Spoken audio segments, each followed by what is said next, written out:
Hello students, how are you. So आज हम लोग डिस्कस करने जा रहे हैं केमिकल बॉन्डिंग का बहुत ही इंपॉर्टेंट टॉपिक, बैक बॉन्डिंग।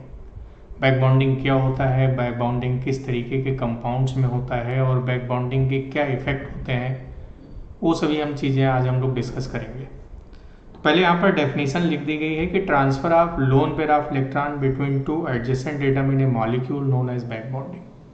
किसी मॉलिक्यूल में दो एडजेसेंट एटम के बीच लोन पेयर इलेक्ट्रॉन के ट्रांसफर को ही हम लोग बैक बॉन्डिंग कहते हैं। अब जैसे बैक बॉन्डिंग का मैं एक एग्जांपल आपको समझाता हूँ, उससे आपको और क्लियरिटी आएगी, उससे आपको ये भी समझ में आएगा कि किस तरीके के कंपाउंड्स में बैक बॉन्डिंग होता है। जैसे मैं बोरिक एसिड एग्जांपल ले लूँ, boric acid is H3BO3, H3BO3, या इसको मैं ऐसे भी लिख सकता हूँ कि this is BOH whole thrice. Boron से 3 OH ग्रुप जुड़े हुए हैं, ऐसे ये बोरान है, उससे एक OH यहाँ जुड़ा हुआ है, यहाँ पर ऐसे OH लगा हुआ है, और ऐसे ऑक्सीजन पर दो लोन पेयर इलेक्ट्रॉन होते हैं, अपने को मालूम है। इस ऑक्सीजन पर दो लोन पेयर, सभी ऑक्सीजन पर दो लोन पेयर। आप देखिए बोरान से 3 सिग्मा बॉन्ड है, 3 सिग्मा बॉन्ड है, तो इसके ऑक्टेट में सिर्फ 6 इलेक्ट्रॉन है, तो बोरान का ऑक्टेट इनकम्प्लीट है। बोरान को इलेक्ट्रॉन की जरूरत है, और बोरान के बगल में 3 ऑक्सीजन है, यानी OH ग्रुप्स हैं, तो ऑक्सीजन अपना लोन पेयर इलेक्ट्रॉन बोरान को कोऑर्डिनेट बॉन्ड से ऐसे ट्रांसफर कर देता है। अब जो रिजल्टिंग स्ट्रक्चर बना वो ऐसे बन गया, इस तरीके से। This is boron, double bond O, oxygen ने इलेक्ट्रॉन दे दिया तो ऑक्सीजन पर फॉर्मल चार्ज प्लस आ गया, बोरान ने ले लिया तो इस पर फॉर्मल चार्ज माइनस आ गया। This is OH and OH। अब बोरान से जुड़े तीनों OH सेम थे, तो अगर ये वाला OH इलेक्ट्रॉन दे सकता है तो ये भी दे सकता है और ये भी दे सकता है, बट एक टाइम पर एक ही ऑक्सीजन इलेक्ट्रॉन देगा। तो अगर सपोज करिए कि ये वाला ऑक्सीजन इलेक्ट्रॉन दे देता है ये वाला, तो रिजल्टिंग स्ट्रक्चर अब ऐसे बन जाता है। नाउ जो स्ट्रक्चर जब बनेगा वो ऐसे हो जाएगा कि this is BOH, this is OH, double bond O ने इलेक्ट्रॉन दे दिया तो अगेन O पे फॉर्मल चार्ज प्लस और बोरान पे फॉर्मल चार्ज माइनस। एक स्ट्रक्चर और भी बन सकता है कि तीसरा OH भी इलेक्ट्रॉन दे सकता है, तो तीसरा स्ट्रक्चर ऐसे बना कि this is BOH NOH NOH, इस O पे फॉर्मल चार्ज प्लस और इस पे फॉर्मल चार्ज माइनस, ये बन गया। बैक बॉन्डिंग से जो रिजल्टिंग स्ट्रक्चर बन रहे हैं उनको भी हम एक तरीके से रिजोनेटिंग स्ट्रक्चर भी बोल सकते हैं, जैसे ऑर्गेनिक केमिस्ट्री में बोलते थे, तो ये भी रिजोनेटिंग स्ट्रक्चर है। और बैक बॉन्डिंग से जो रियल स्ट्रक्चर, जो डिफरेंट स्ट्रक्चर में मिलते जा रहे हैं, ये स्ट्रक्चर हमने इस तरह से दिखा दिए, और इन स्ट्रक्चर्स को हम रिजोनेटिंग स्ट्रक्चर बोलेंगे, जिनको डबल हेडेड एरो से रिप्रेजेंट कर रहे हैं। जो कंपाउंड बैक बॉन्डिंग शो करेगा उसका रियल स्ट्रक्चर उनके सभी रिजोनेटिंग स्ट्रक्चर का हाइब्रिड स्ट्रक्चर होगा। अब इस कंपाउंड का जो रियल स्ट्रक्चर है वो इस तरीके से हो गया, दिस इज बोरान, बोरान से 3 OH ग्रुप्स थे, this is OH OH NOH।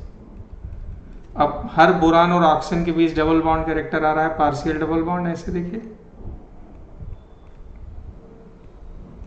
और बोरान पे पार्शियल नेगेटिव चार्ज है और सभी ऑक्सीजन पे पार्शियल पॉजिटिव चार्ज है, इस तरीके से। तो आप देखिए दो एडजेसेंट एटम के बीच लोन पेयर इलेक्ट्रॉन का देखिए ट्रांसफर हुआ।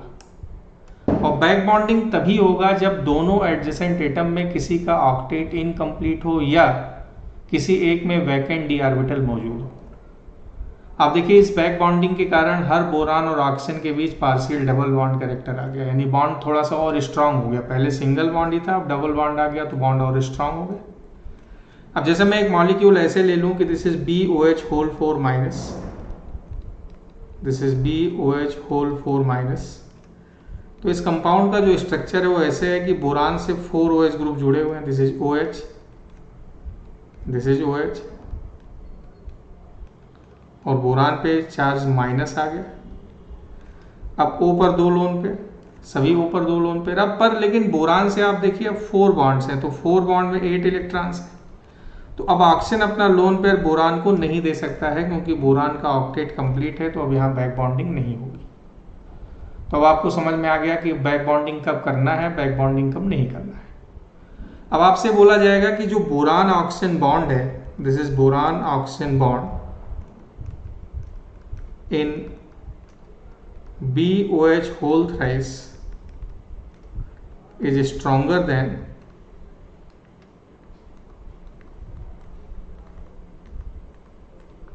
boron oxygen bond of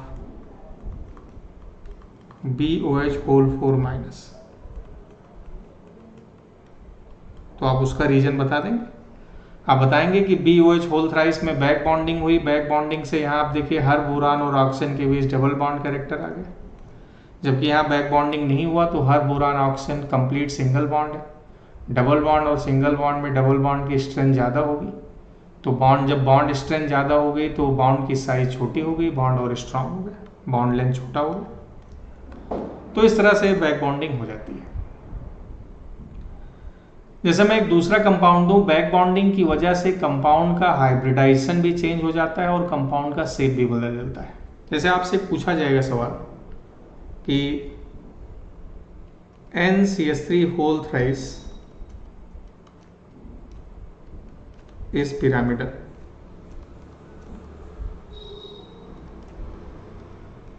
while NSiH3 whole thrice is planar। Nitrogen, ये आप देखिए नाइट्रोजन से यहाँ पर 3CH3 जुड़े हैं और यहाँ पर नाइट्रोजन से SiH3 जुड़ा है। पीरियोडिक टेबल में कार्बन और सिलिकॉन दोनों सेम ग्रुप के एलिमेंट होते हैं, बस कार्बन की जगह हमने सिलिकॉन कर दिया तो उसका हाइब्रिडाइजेशन और शेप दोनों बदल जाता है। ऐसा क्यों होता है उसको भी ध्यान से देखते हैं। पहले तो मैं इस कंपाउंड को देखता हूं कि N से आप देखिए 3CH3 ग्रुप जुड़े हुए हैं,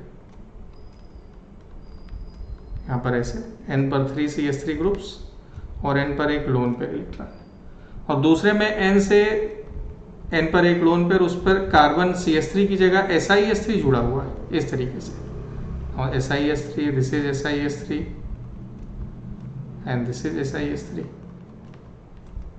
इस तरीके से।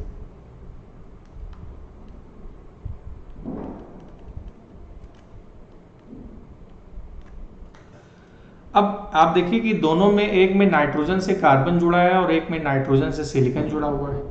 कार्बन जो है, कार्बन का कॉन्फ़िगरेशन जो होता है, carbon is 2,4, not nitrogen, this is carbon, carbon की बात कर रहा हूं, कार्बन इज 2,4। तो कार्बन के लास्ट इलेक्ट्रॉन सेकेंड सेल में है, तो सेकेंड सेल का कॉन्फ़िगरेशन हो गया 2s2 एंड 2p2।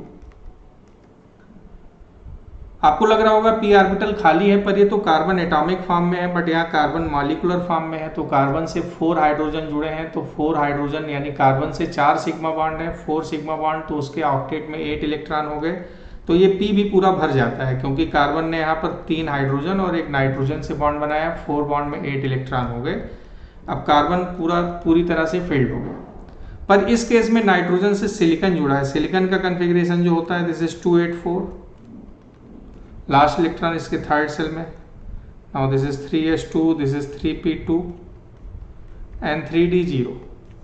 सिलिकॉन से भी 4 बॉन्ड है, 3 हाइड्रोजन से और एक नाइट्रोजन से, 4 बॉन्ड में 8 इलेक्ट्रॉन। तो 8 इलेक्ट्रॉन में s में 2 आ गए, p में 6 आ गए, लेकिन d ऑर्बिटल अभी भी खाली है। आप देखिए d ऑर्बिटल अभी भी खाली है। तो अब क्या होगा कि जो नाइट्रोजन का लोन पेयर इलेक्ट्रॉन है वो सिलिकॉन के d ऑर्बिटल में ट्रांसफर हो गया और पाई बॉन्ड बना लिया, और वो ऐसे बन गया, this is N double bond SiH3, this is SiH3 and this is SiH3। N पे पॉजिटिव चार्ज आ गया, सिलिकॉन पर नेगेटिव चार्ज आ गया। तो इस कंपाउंड में NSiH3 होल थ्राइस में नाइट्रोजन का लोन पेयर के फॉर्म में रह ही नहीं पाता है। यहाँ पर नाइट्रोजन का लोन पेयर पाई बॉन्ड में कन्वर्ट हो गया, सिलिकॉन के d ऑर्बिटल के साथ वो लेटरल ओवरलैपिंग शो कर दिया, तो नाइट्रोजन का लोन पेयर ना रह के पाई बॉन्ड में बदल गया। अब इस नाइट्रोजन से आप देखिए सिग्मा बॉन्ड 3 है और लोन पेयर 0 है, this is 3 + 0 3, this is sp2, और इसका शेप अब ट्राइगोनल प्लेनर हो गया। और आप देखिए यहाँ पर नाइट्रोजन से सिग्मा बॉन्ड 3, लोन पेयर 1, 3 + 1 = 4, 4 का मतलब sp3, बट एक लोन पेयर आ गया तो इसका शेप पिरामिडल हो जाएगा। Now this is pyramidal. यहाँ आप देखिए N का लोन पेयर कार्बन के पास जा ही नहीं सकता, क्योंकि कार्बन में d ऑर्बिटल नहीं होते हैं। सो इस तरह से बैक बॉन्डिंग होती है। तो तो अगर किसी मॉलिक्यूल में दोनों एडजेसेंट एटम में किसी एक का ऑक्टेट इनकम्प्लीट है या किसी एक में वैकेंट डी ऑर्बिटल मौजूद है तो बैक बॉन्डिंग होगा, नहीं तो नहीं होगा। आपने देखा कि बैक बॉन्डिंग की वजह से पाई बॉन्ड बनता है, और पाई बॉन्ड भी तभी बनता है जब दोनों एडजेसेंट एटम की साइज छोटी हो। अगर दोनों एडजेसेंट एटम के लास्ट इलेक्ट्रॉन सेकेंड सेल में है या एक का सेकेंड सेल में है और एक का थर्ड सेल में है तो बैक बॉन्डिंग होगा। अगर दोनों एडजेसेंट एटम के लास्ट इलेक्ट्रॉन थर्ड सेल में है या एक का थर्ड में है एक का फोर्थ सेल में है तो बैक बॉन्डिंग नहीं होगा। वैकेंट डी ऑर्बिटल हो या ऑक्टेट इनकम्प्लीट हो तो भी नहीं होगा, क्योंकि इसमें ऑक्टेट अगर मान लीजिए इनकम्प्लीट है, वैकेंट डी ऑर्बिटल है, फिर भी नहीं होगा। इसलिए नहीं होगा क्योंकि पाई बॉन्ड बनाने के लिए एटम्स की साइज छोटी होनी चाहिए, तो पाई बॉन्ड अब यहाँ बनने की पॉसिबिलिटी नहीं रहेगी, तो यहाँ पर नो बैक बॉन्डिंग। आप देखिए नाइट्रोजन के लास्ट इलेक्ट्रॉन सेकेंड सेल में है, सिलिकॉन के थर्ड सेल में। आप यहाँ देखिए कि बोरान के लास्ट इलेक्ट्रॉन सेकेंड सेल में है, ऑक्सीजन के सेकेंड सेल में है, तो बैक बॉन्डिंग होगा। अगर ऐसा नहीं है तो बैक बॉन्डिंग नहीं होगा। इसी तरह से आपसे पूछा जाएगा एक सवाल कि जो CH3NCS है इस बेंड से, ये बेंड शेप होता है,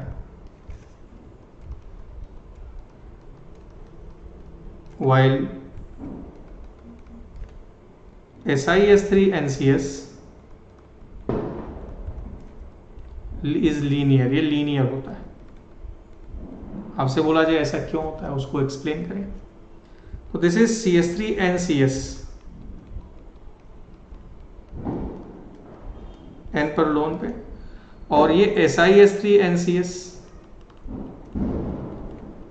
अभी जैसा मैंने बताया कि सिलिकॉन में वैकेंट डी ऑर्बिटल होते हैं, तो यहाँ N का लोन पेयर सिलिकॉन के डी ऑर्बिटल में ट्रांसफर हो गया, तो इसका जो रिजल्टिंग स्ट्रक्चर बना वो ऐसे बन गया। This is Si double bond N double bond C double bond S, N पे प्लस आ गया, सिलिकॉन पे माइनस आ गया। अब N से सिग्मा बॉन्ड 2 है, लोन पेयर 0, 2 + 0 2, 2 का मतलब sp, लीनियर हो गया।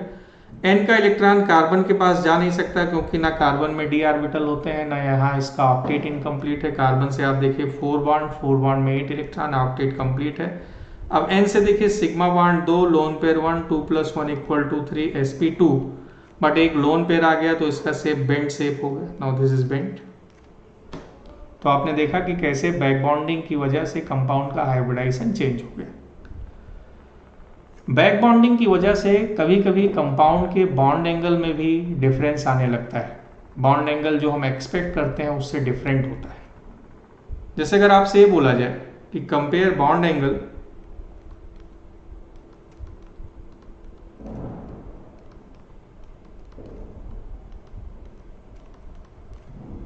Between OF2, OCl2 and H2, इन तीनों में किसका बॉन्ड एंगल ज्यादा होगा, किसका कम होगा, इसको एक्सप्लेन करिए। तो this is OCl2,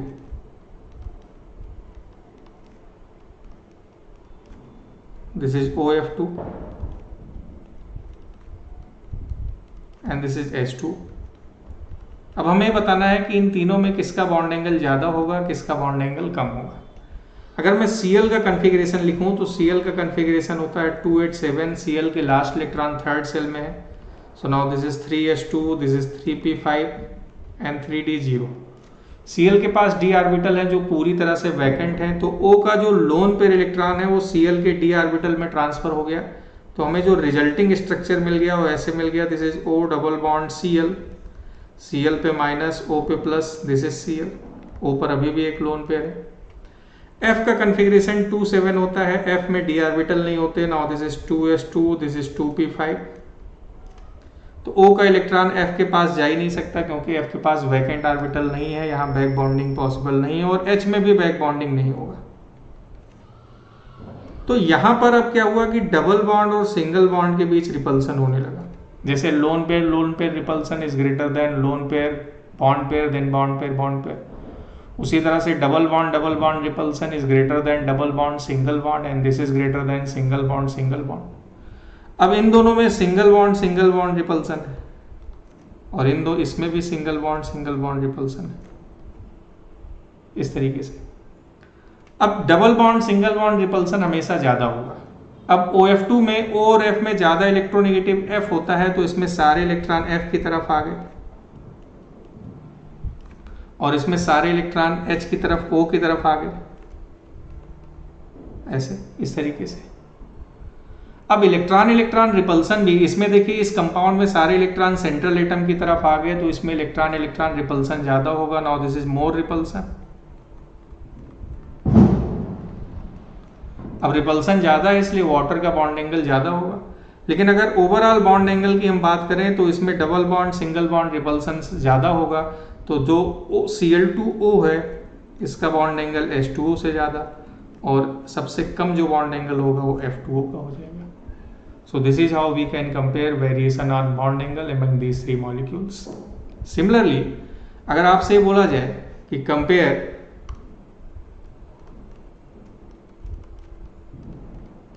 bond angle among NCl3, NH3 and NF3, इन तीनों मॉलिक्यूल में किसका बॉन्ड एंगल ज्यादा होगा, किसका कम होगा, इसको बताइए। नाउ दिस इज NCl3 है, दिस इज NH3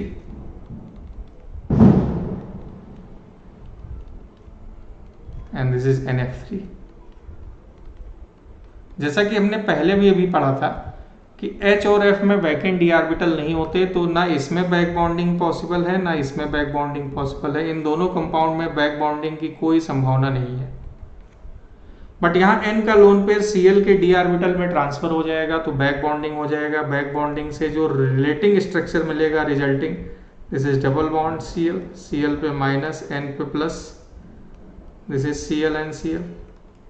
अब यहां पर जो रिपल्सन हुआ वो डबल बॉन्ड और सिंगल बॉन्ड के बीच का रिपल्सन हो गया। इन दोनों में single bond repulsion, these two contain single bond repulsion. अब double bond single bond repulsion हमेशा ज्यादा होगा, तो NCl3 का बॉन्ड एंगल इन तीनों से ज्यादा होगा। अब बचा NH3 और NF3।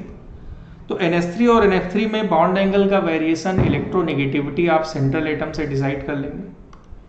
N और H में N की इलेक्ट्रोनेगेटिविटी ज्यादा, तो इसमें सारे इलेक्ट्रॉन सेंट्रल एटम की तरफ आ गए, रिपल्सन सारे इलेक्ट्रॉन्स में ज्यादा होगा, बॉन्ड एंगल बढ़ेगा। NF3 में सारे इलेक्ट्रॉन F की तरफ, क्योंकि F की इलेक्ट्रोनेगेटिविटी ज्यादा, तो यहाँ सारे इलेक्ट्रॉन सेंट्रल एटम से दूर है, तो रिपल्सन कम होगा, इसलिए अब NH3 का बॉन्ड एंगल NF3 से ज्यादा हो जाएगा। Now this is how we can compare bond angle among NCl3, NH3 and NF3। अगर अपने को ये बोला जाए कि compare bond angle among OCl2 and SCl2, OCl2 और SCl2 में किसका बॉन्ड एंगल ज्यादा होगा, तो आप जरा ध्यान से यहां देखें कि दिस इज OCl2, O पर दो lone pair, and this is SCl2, S पर भी दो लोन पेयर। पर S के इलेक्ट्रॉन, S का जो कॉन्फ़िगरेशन होता है वो 2-8-6 होता है, Cl का जो कॉन्फ़िगरेशन होता है वो 2-8 और 7 होता है। इसके इलेक्ट्रॉन थर्ड सेल में और इसके भी इलेक्ट्रॉन थर्ड सेल में, तो यहाँ बैक बॉन्डिंग पॉसिबल नहीं है। O के इलेक्ट्रॉन सेकेंड सेल में, Cl के इलेक्ट्रॉन थर्ड सेल में, Cl में वैकेंट d ऑर्बिटल होते हैं, तो O का इलेक्ट्रॉन Cl के d ऑर्बिटल में ट्रांसफर हो गया। अब जो रिजल्टिंग स्ट्रक्चर बना वो ऐसे बन गया, this is O double bond Cl, O पर पॉजिटिव चार्ज, Cl पर नेगेटिव चार्ज, तो यहाँ पर जो रिपल्सन है वो डबल बॉन्ड और सिंगल बॉन्ड के बीच का रिपल्सन है। यहाँ जो रिपल्सन है वो सिंगल बॉन्ड का रिपल्सन है, इसलिए इसका बॉन्ड एंगल ज्यादा होगा। इसी तरीके से अगर आपसे बोला जाए कि compare bond angle among PF3 and PCl3, आपसे बोला जाए कि PF3 और PCl3 में किसका बॉन्ड एंगल ज्यादा होगा, तो this is PF3, this is PF3 molecule, F पर 3 लोन पेयर इलेक्ट्रॉन। फास्फोरस का configuration 285, last electron third shell में। Now this is 3s2 3p3 and 3dg0। अब फास्फोरस में d ऑर्बिटल है जो पूरी तरह से खाली है। नाउ दिस इज PCl3, यहाँ भी Cl पर लोन पेयर इलेक्ट्रॉन है, बट Cl का जो कन्फिग्रेशन होता है वो 287 है। Cl के लास्ट इलेक्ट्रॉन थर्ड सेल में, तो इसके इलेक्ट्रॉन थर्ड सेल में, इसके थर्ड सेल में, तो Cl अपना इलेक्ट्रॉन फास्फोरस को नहीं दे सकता है, बट फ्लोरीन अपना इलेक्ट्रॉन फास्फोरस के d ऑर्बिटल में ट्रांसफर कर सकता है क्योंकि फास्फोरस का d ऑर्बिटल खाली है। अब जो रिजल्टिंग स्ट्रक्चर बना बैक बॉन्डिंग की वजह से वो ऐसे बन गया कि this is phosphorus, double bond F, यहाँ आ गया प्लस, यहाँ आ गया minus, this is F NF। यहाँ पर जो रिपल्सन है वो डबल बॉन्ड और सिंगल बॉन्ड के बीच का रिपल्सन है, यहाँ जो रिपल्सन है वो सिंगल बॉन्ड और सिंगल बॉन्ड का रिपल्सन है। Now double bond single bond repulsion is greater, so PF3 का बॉन्ड एंगल ज़्यादा होगा और PCl3 का बॉन्ड एंगल कम होगा। तो आज हम लोगों ने देखा कि कैसे इनऑर्गेनिक कंपाउंड्स में बैक बॉन्डिंग होता है और बैक बॉन्डिंग की वजह से कंपाउंड का शेप और उसके बॉन्ड एंगल में वेरिएशन कैसे होता है। आज के लिए इतना ही। Thank you very much.